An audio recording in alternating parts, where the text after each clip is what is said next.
All right, I'll call this meeting to order. Roll call, please. Carlson. Here. Crushillas. Here. Parker. Here. Pretorius. Here. Russo. Here. All right, the opening statement. The Board of Adjustment is a quasi-judicial body created by the City of Iowa City according to state statutes. The board's purpose is to decide on applications for variances from the zoning ordinances, appeals of decisions of city officials, and applications for special exceptions requested under the zoning ordinance.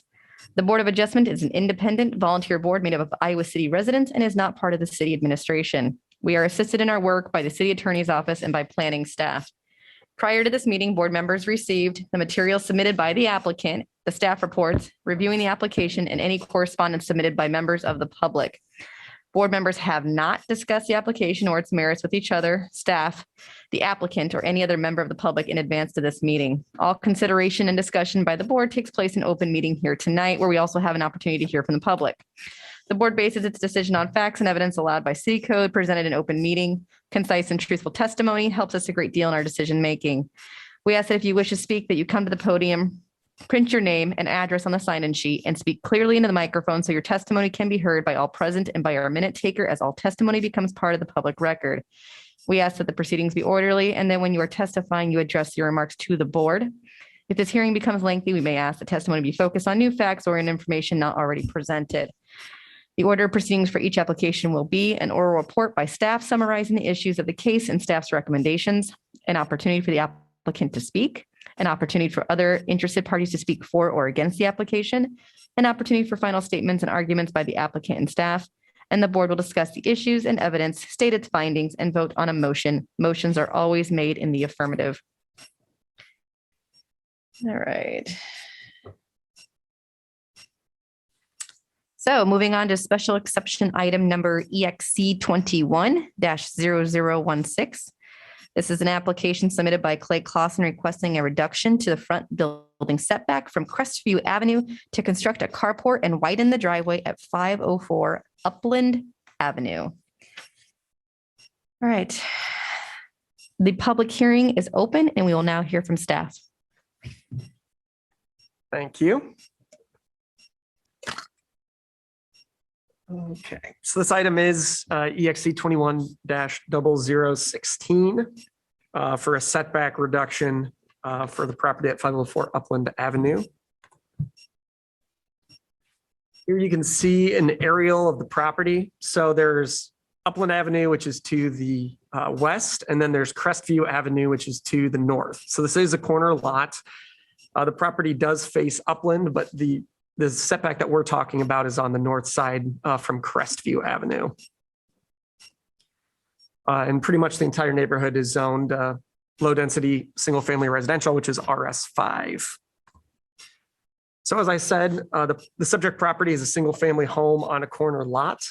And Clay Clausen is the applicant who's requesting setback reduction, the purpose of which is to build an attached carport on the north side of the garage, and then also to widen the driveway as well. So the proposed project would increase the parking that's on the site from a single parking spot in the garage and a single lane in the driveway to an additional spot in the carport and an additional spot on the widened driveway. So from 2 to 4. And because it is a corner lot, the subject property has to comply with minimum setbacks on both street sides, essentially. So that's both to the west and to the north. It does get somewhat more complicated with this project, which is why the application is before you today, because generally attached accessory units, which this would be because the garage is partially attached to the building, have to deal with the front setback, which is typically 15 feet in the RS5 zone. However, if there are enough properties on a street that are set back more than 5 feet from that property line, then that setback also get set back further from the property line. So in this case, properties, more than half of the properties on Crestview Avenue are 5 foot further back. They're about 30 feet. And so it's actually the minimum property or the closest property becomes the new setback standard. So as a result, that Crestview setback is 30 feet, whereas the one to the west on Upland Avenue is 15 feet. So the proposed exception would reduce the Crestview Avenue setback from 30 feet to 20 feet. So still more than the typical minimum, but that would allow the project to proceed as proposed. So I get that gets a little confusing, but that's why we're here, even though the minimum setback is often 15 feet. So you can see a couple pictures of the property. The one in the upper right is just the front of the house looking east. The bottom left is, you can see the garage. It's still looking east towards the house. So you can see it's a small house with a single stall garage. And then this is looking at to the northeast and to the southeast. So the upper right is looking southeast at the house, where you can see that garage again, and you can see that it's set back about 30 feet from that street. And then that bottom left is showing the angle looking northeast from the front of the property. So again, you can see that 30-foot setback that currently exists.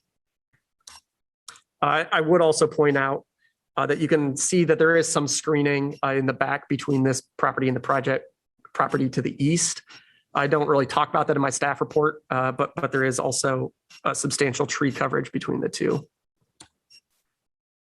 Here is the site plan for the proposed project. So note that the left side is looking north, so it is rotated, but you can see how the carport would be attached to the north side of the garage, and that's also where you would see the widened driveway. And you can also see that it's still set back 23 feet from that north property line on Crestview Drive. And then they also, the applicant also provided elevations, so you can see the carport being attached to the garage, what that looks like, and some dimensions for that as well.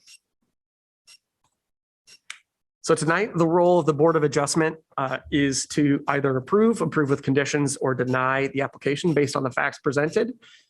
And to approve the special exception, the board must find that it meets all applicable approval criteria, which includes specific standards pertaining to that setback reduction, and then general standards that apply to all special exceptions.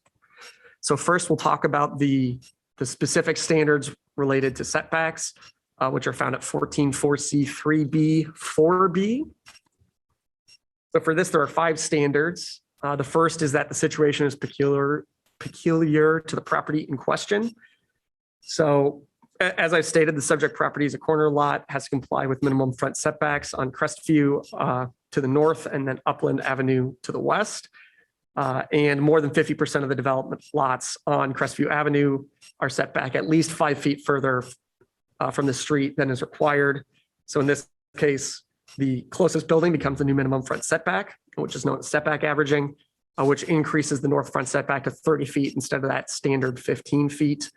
Other nearby corner lots are also subject to this setback averaging provision, but it kind of depends on where the properties were built at any given time and when they were built, as far as what zoning standards applied. So those other properties have setback averaging ranging from about 21 feet to about 28 feet. So they are further back than that 15 feet, but they're not quite at that 30-foot threshold that this property is. Second, there is practical difficulty complying with the setback requirements. So the applicant did sit down with staff to discuss different ways that parking could be provided for the subject property that would increase the amount of parking available. One was that parking could be added by rotating the garage, that access is provided to the north. So instead of having the existing access point, you'd have to remove that existing driveway on Upland. You would extend the garage into the rear yard. You would build a new driveway facing the north, and it could comply with the setbacks if you did that. Alternatively, you could provide parking on the south side of the house if you built another garage down there and had another driveway down there. But that also requires removing trees, and there's some other complications, such as if you're removing both parking spaces down there, then you would infringe on that setback. And so there are a couple other complications there. So based on those conversations and those alternatives that were explored, staff does believe that expanding the existing driveway and attaching a carport is a more practical option than these two alternatives that were explored. So staff believes that this standard is met. Third, that the exception will not be contrary to the purpose of the setback regulations. So with the property with the project as proposed, the carport would still be 23 feet from that north property line, which is again greater than that minimum typical standard is 15 feet. It also meets the side setback of 5 feet. And because the proposed reduction is still greater than that typical standard, staff does believe that it meets the purpose of the setback regulations, which are to maintain light, air separation for fire protection, and access for firefighting. It provides opportunities for privacy between dwellings. It promotes a reasonable physical relationship between buildings and residences. And then it also provides flexibility to site a building so that it is compatible with buildings in the vicinity. In addition, staff does believe that the proposed reduction generally reflects the neighborhood and other nearby properties that have front setbacks less than 23 feet. So staff believes that this criteria is met. And then the fourth criteria is any potential negative. Let's see. I don't know why that happened. Potential negative effects resulting from the front setback are mitigated to the extent practical. Again, it's greater than the minimum typical required, so staff doesn't anticipate any negative effects and believes that this criteria is met. And then fifth, the accessory use, building, or structure will be located no closer than 3 feet to the side or rear property line, unless some exceptions, and it will be 5 feet from that property line. So staff believes that this criteria is met as well. Which takes us to the 7 general standards found at 14.4B3. So the first is that it won't be detrimental to or endanger public health, safety, comfort, or welfare. Obviously, the project is adding a carport to a garage, so it will remain a single-family detached use. It will increase the potential occupancy based on the zoning code from a potential of 3 to a potential of 5 adult occupants, but it's still the same use. Similarly, vehicular access will not change and visibility won't be affected by the proposed carport either at the corner of Upland and Crestview Avenue, which was a concern that we had. We had someone call in and discuss it. I'll talk about it a little bit later, but they did not submit written comment. Second, that the exception won't injure the use or enjoyment of property in the immediate vicinity or affect property values. And the applicant has proposed painting the support posts and braces to match the house siding. Similarly, it will cover some of the roof, but they've also indicated that they would try to match the roof as well. And nearby properties have a variety of different parking situations, including garages, carports, and parking pads. So staff believes that it will not affect or diminish negative surrounding properties. Next is that it won't affect normal and orderly development of surrounding property. This is a fully developed residential neighborhood, and the carport would still meet the side setback and be no closer than 23 feet from the north property line. So staff believes that this criteria is met. Fourth, that there's adequate utility, access roads, drainage, or necessary facilities. So again, subject property is already developed. The final plat doesn't show underground utilities beneath the proposed project, and otherwise utilities, access roads, and drainage is already established for the neighborhood.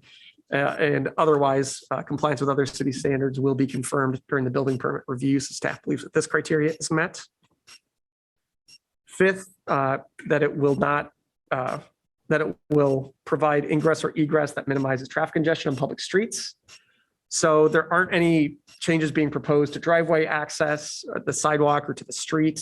It would provide additional off-street parking spaces, but anticipated traffic would still be similar to other single-family uses in the city. And so staff doesn't believe that it would really affect ingress or egress in any great manner. Sixth, that it will, in all other respects, conform to the applicable standards or regulations that apply. Based on staff's review during this special exception, it appears that the proposed carport and driveway meets all other accessory use standards, which include dimensional and single-family site development standards.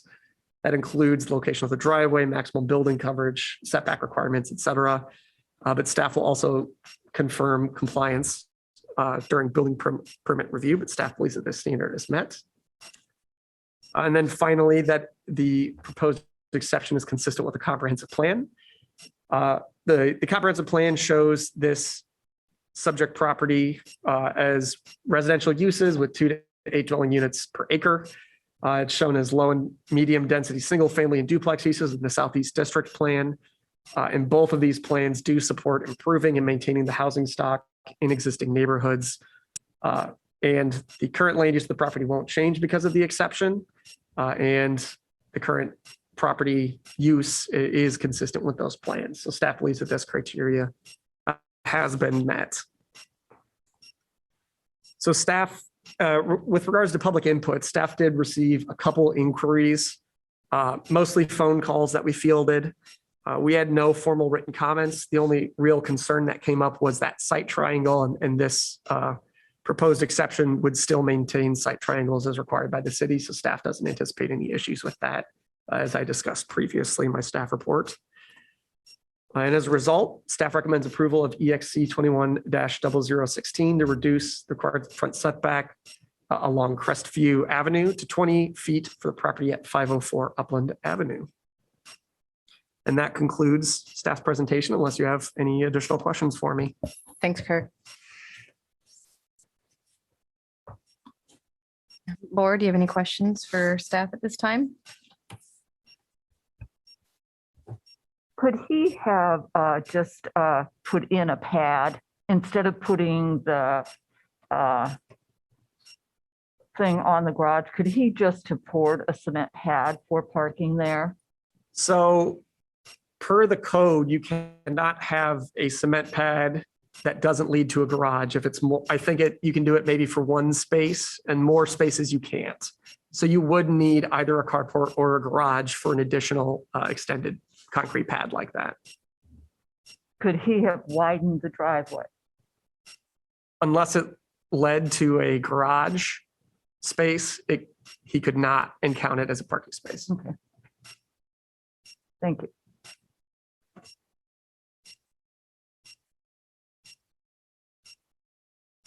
All right, no other questions at this time. Would the applicant like to speak now? Yes. Sign your name and state who you are. I signed in a little earlier. Oh, perfect. I appreciate you coming here tonight and considering the application for special exception. I'm Clay Clausen. The property is owned jointly by my wife and my daughter, and I am a realtor in town. This property was bought by my daughter just prior before I was licensed to sell real estate. It's been a project over the years. It was built in the 50s, and there were some substandard issues with it. We've had the basement was reinforced, egress window was installed, a beaver system, new heating and air conditioning, all new windows.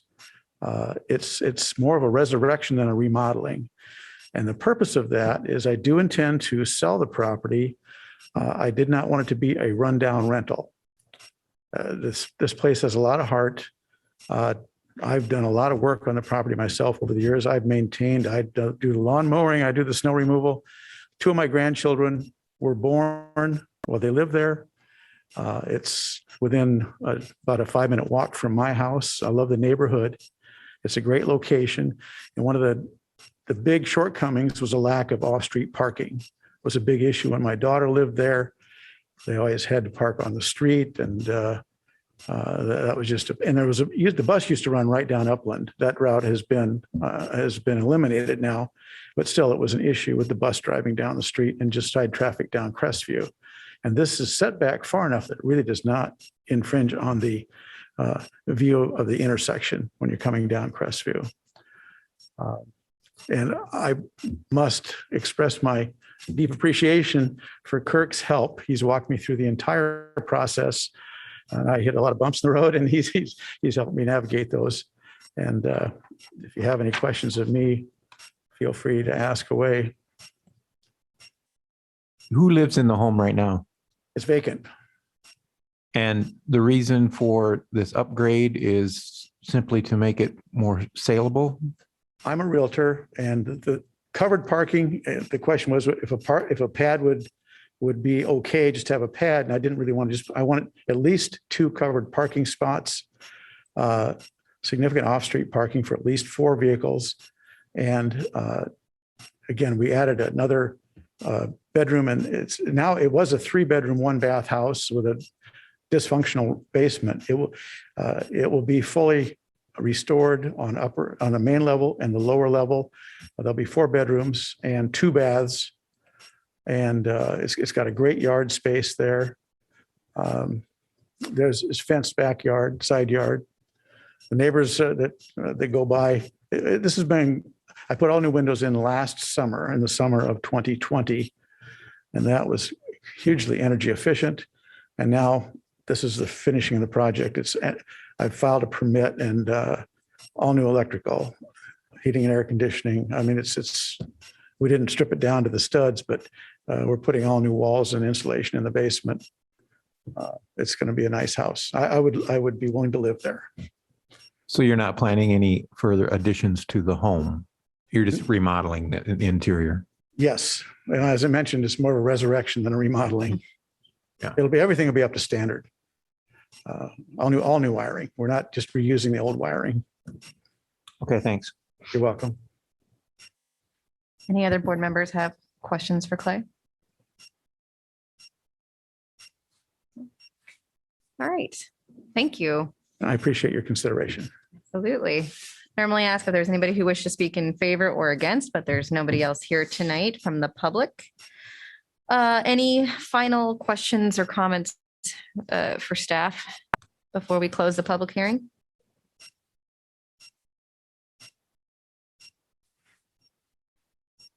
And if there's no motion for deferment.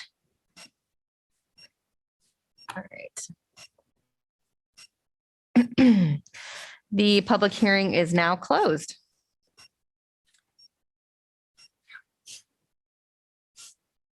You can stay. So somebody wants to open discussion now, or we can actually, somebody wants to make a motion to approve the special exception and we can have discussion for that.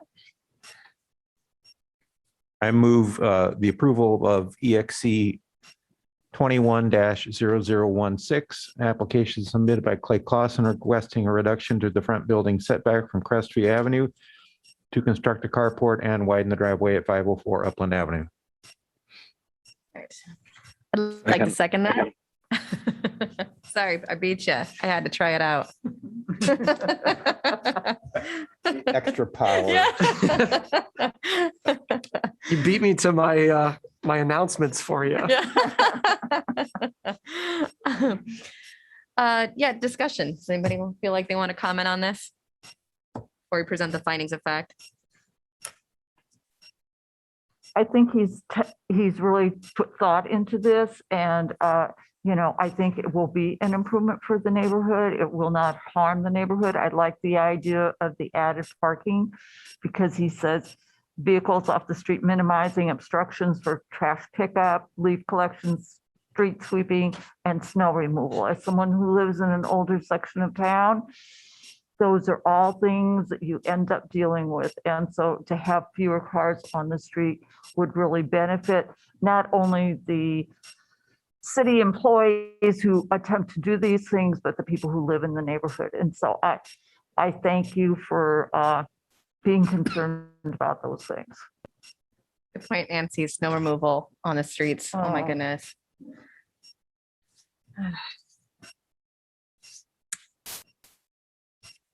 Sounds like everything was sussed out with the city pretty well as far as the alternatives, and agreed. It doesn't sound like any of those made any sense whatsoever. So I think this is a good option.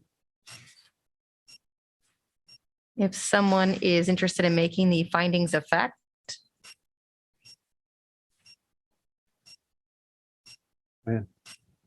Sure.